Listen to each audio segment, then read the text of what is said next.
How you doing? I'm Kenny Joya. Welcome to another one of my tutorials. In this series, we're going to learn recording vocals. The first thing we're going to need to record vocals is a microphone. We're also going to need a mic preamp for boosting our mic level to line level, an AD converter for converting our analog signal to digital, and a computer audio interface for getting our vocals into the computer. Many of these devices come as one unit, such as this one here. For the most part, these all-in-one solutions are not the best in terms of audio quality. They'll get the job done, but if we really want the best vocal sound we can get, like the professionals use, I would really recommend getting a dedicated microphone preamp, like these ones here. And maybe upgrade your audio interface to one of the higher-end models that doesn't include mic preamps, like some of these. But the good news is, everything we do in this video still applies to you, even if you're using one of these all-in-one boxes.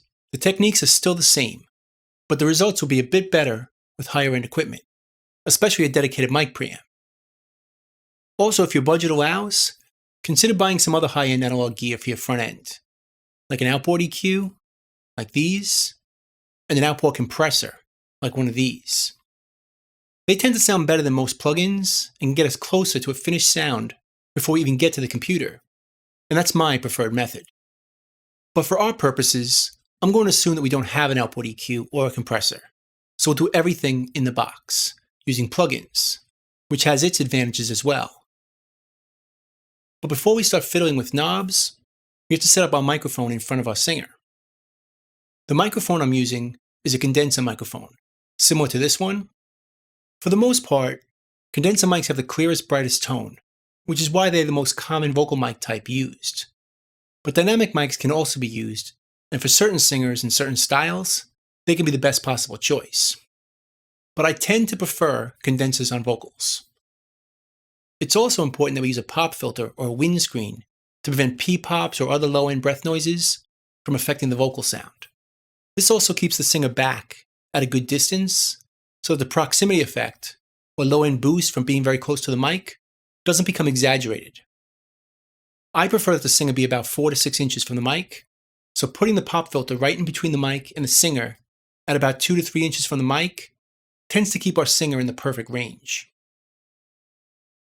The height and the angle of the mic are extremely important as well. If we make the mic too high, our singer will be singing up and blocking some of their airway, which will prevent the flow of air from the diaphragm. If the mic is too low, they will be singing down, and also closing a clear path for air to be produced freely. I try to set the mic in a position that will encourage the singer to keep their mouth in a right angle from their body, or a bit higher, so that our singer is singing with a bit of confidence, standing upright. After achieving this position, we can use the pop filter or windscreen to keep or lock our singer in that spot, while moving the mic slightly lower or higher without the singer noticing, as they will be singing into the pop filter directly. With the mic a bit lower, it can brighten the sound, but might also bring out some of the S's or the S sounds. With the mic slightly higher, it can reduce S's, but also bring out more of the nasal quality. Now, this is not an exact science, and will vary from singer to singer, so experimenting is important. I like to start right in the middle, or on axis, and make adjustments if problems show up. So let's plug everything in and see what we have.